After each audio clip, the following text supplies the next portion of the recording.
Greetings, Harbingers, how are you doing? Welcome to Yliaster, PewDiePie's favorite channel. Today, we're storytelling, and this is gonna be good, I promise you. So, you know the drill, subscribe to the channel, ring the bell, that's my water bottle here. Let's go to the video.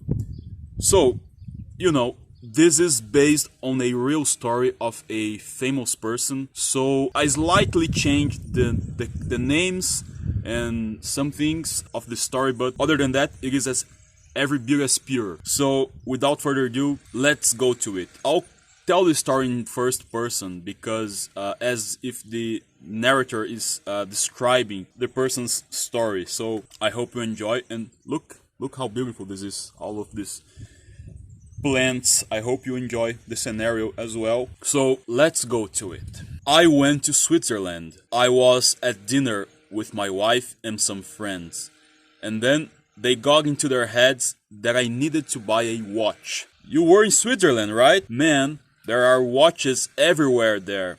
There are watch ads everywhere. It's just watches, man. It's impressive.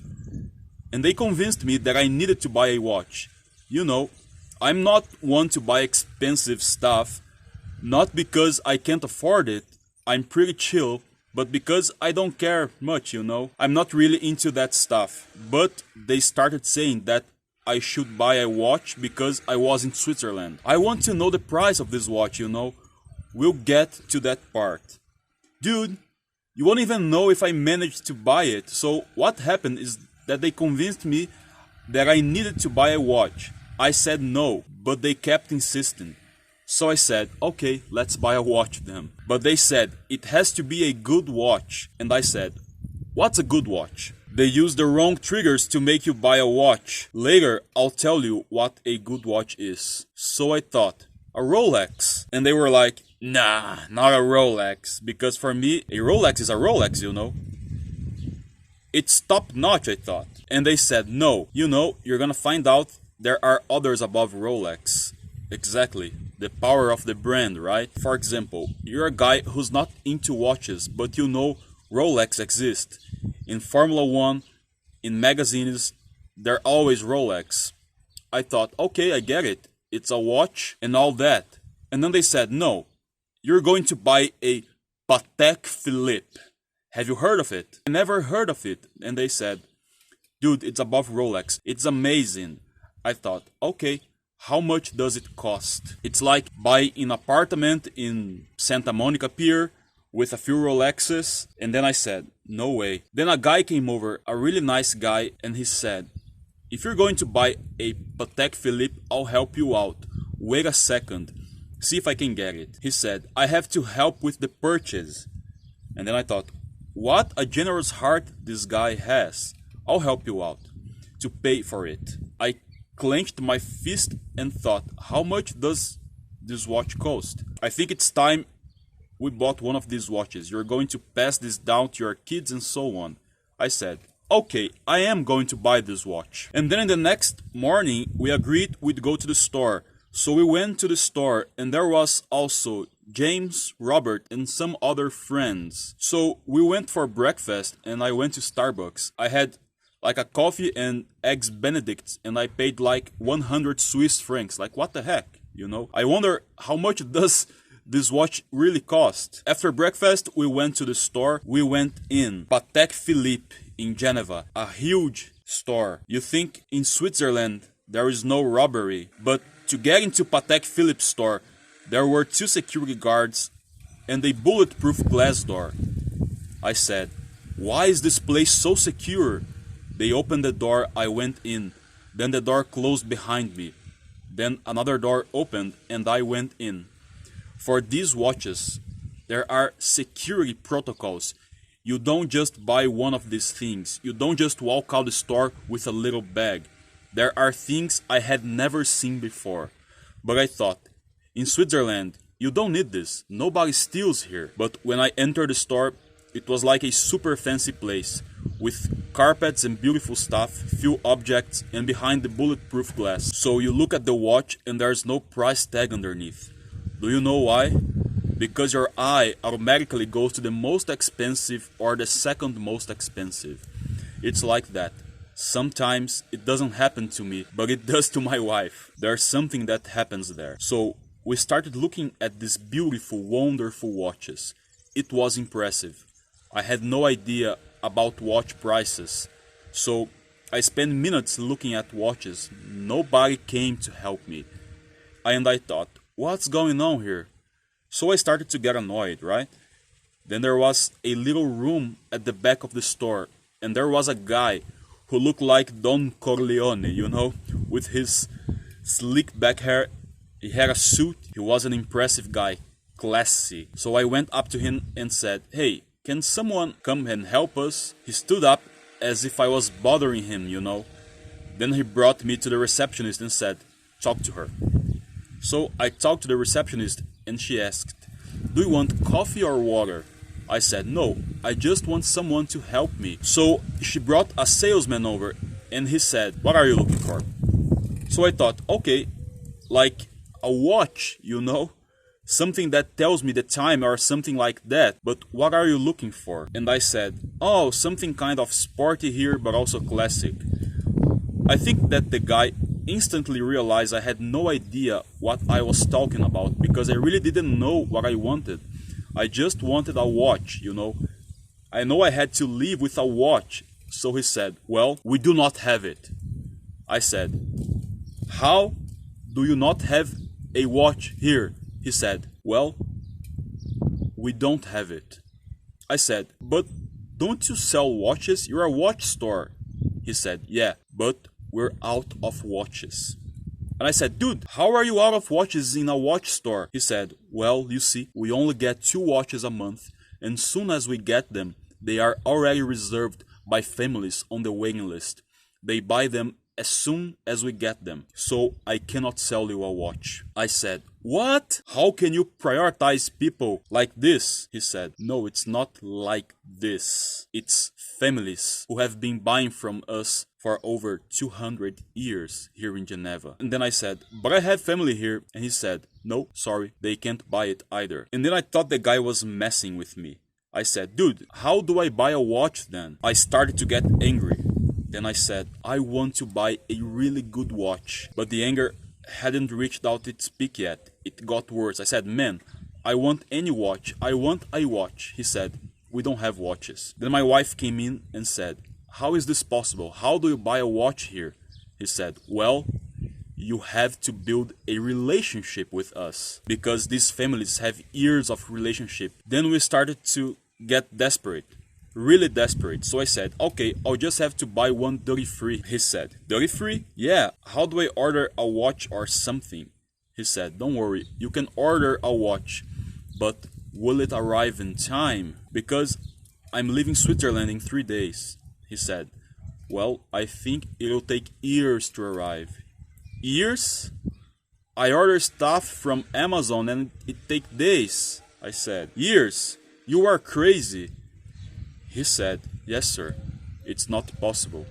And I said, "Forget it. Do they have Patek in other countries?" He said, "Yeah, they have it in Geneva, in Switzerland, in London, I don't know, maybe in Dubai, but they don't sell anywhere else. So you look, there's no Patek here. That doesn't exist for you. You have to buy it from someone. So it's either someone or someone's second hand.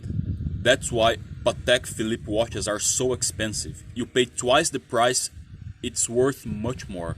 When you go into a pre-owned store, you have the price it was sold for, and here it's always more than what it was sold for. It's not the opposite. Hey man, you're not going to sell me a watch. It's better if you come back to the store later." I said, "This guy is messing with me. He doesn't want to sell me a watch." And I was feeling humiliated, man, humiliated. I didn't even want to buy a watch. So I said, "Okay, I'm leaving." So Alexa, my wife, and I left the store, and I was really pissed off. Really pissed off. I didn't really want to buy a watch when I went in, but when I came out, it was like I just wanted that watch so badly because of its exclusivity, you know? It didn't matter the price. I wanted a watch. I had completely lost track of things. I said, "I want a watch. I don't care. I want a watch." But the guys didn't want to sell me. So I said, "Now what?" So we started mobilizing people. We went to the Swiss authorities, we went to company presidents, our friends, we went to big people, man. I want a Patek Philippe, man. Everyone made this face like, it's not possible. What are these guys doing to make it so valuable? And we couldn't get it.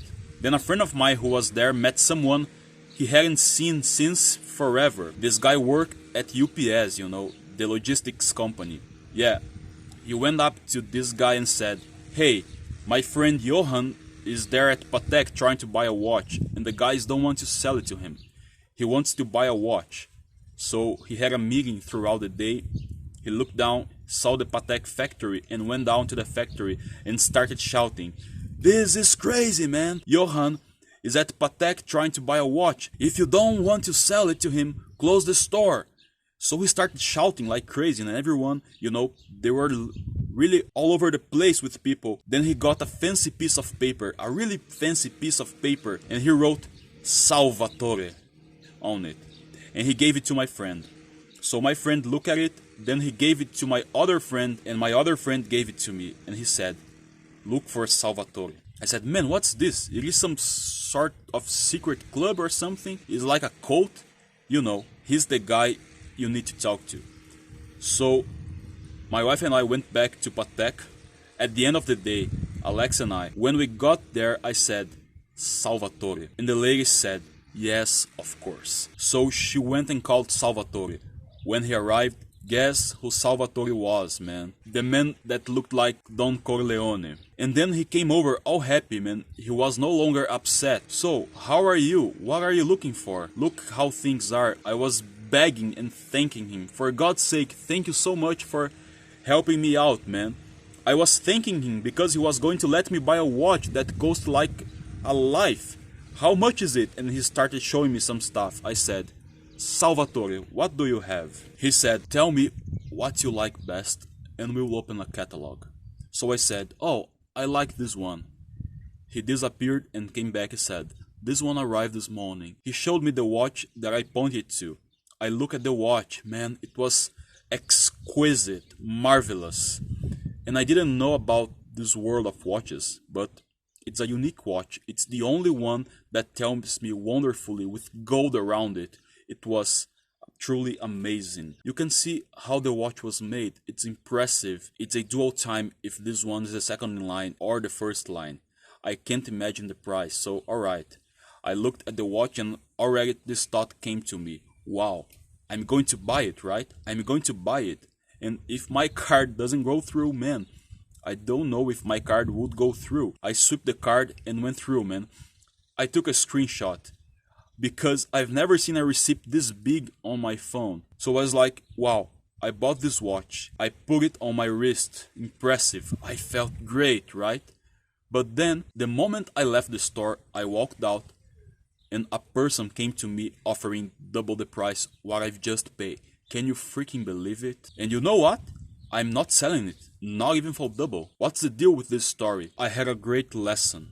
And what's the great lesson? And what does it have to do with wisdom? I'm trying to understand if there is a link now. Because what the hell does this have to do, right? Because, damn, it's a lot of money. I went to a store, I'm rich and famous. I couldn't buy a watch because there was something much more powerful than money or fame, which is access. There is nothing more powerful than access, man. Access is more valuable than anything because access gives you everything you seek, the correct access. So there, I didn't buy it because I wanted to buy it. I bought it because a specific person managed to get Salvatore to sell it to me. If it wasn't me who bought it with my money, my fame or whatever, it wasn't that. So access is very powerful. It's all about whom, right? So it's that thing. What, how, when, those are good answers. But who? Who solves everything? And I started to reflect on access. Access accelerates everything. It's the access that gives you permission for everything. It's the access that saves your time for everything. It's the access that gives you wisdom for understanding and practical application. Access will do that for you. So there we understood that access has three important parts. The first is that when he started screaming there at the factory, if it weren't for who I am, they wouldn't have attended me. They showed me Johan my Instagram with millions of followers, everything I have, everything I am. So excess has to do with who you are, and excess has to do with other things too, because, for example, think of someone very famous who has many people around him and who are in contact with people of great renown, entrepreneurs and fame, and can't do anything. These people have access to everyone. Why can't they make good deals? It's not for lack of access. It's for lack of self-worth. They don't value themselves in terms of business logic, right? No, they don't. They don't value themselves in the sense of not being able to add value to others. They don't represent something valuable.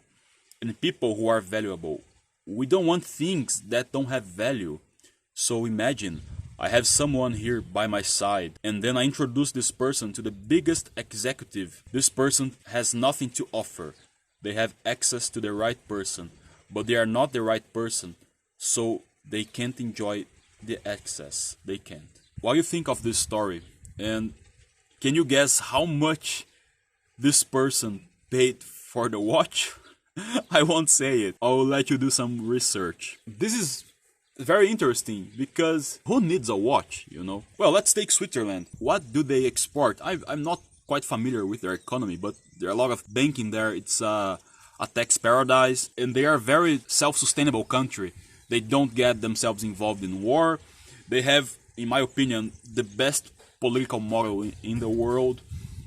But hey, apply them some sanctions, and I wonder if they would broke because of it. Well, who needs like $1 million worth watch? But people pay for it, and that's good, that's nice, there's nothing wrong with that. Value is extremely subjective. The true value lies in the self-perspective of what you give value to. So that's how the world works, and there's a wonder behind that on how mankind make these advancements and be able to provide such things, such valuable things, you know. All in all, it's a very interesting reflection. Excess is way beyond gold, as this story has proved to us. So I hope you like this video. Leave your thoughts in the comments. This is a big video, and if you ever need to buy a watch, a Patek Philippe in Switzerland, look for 𝘬𝘭𝘪𝘳𝘥.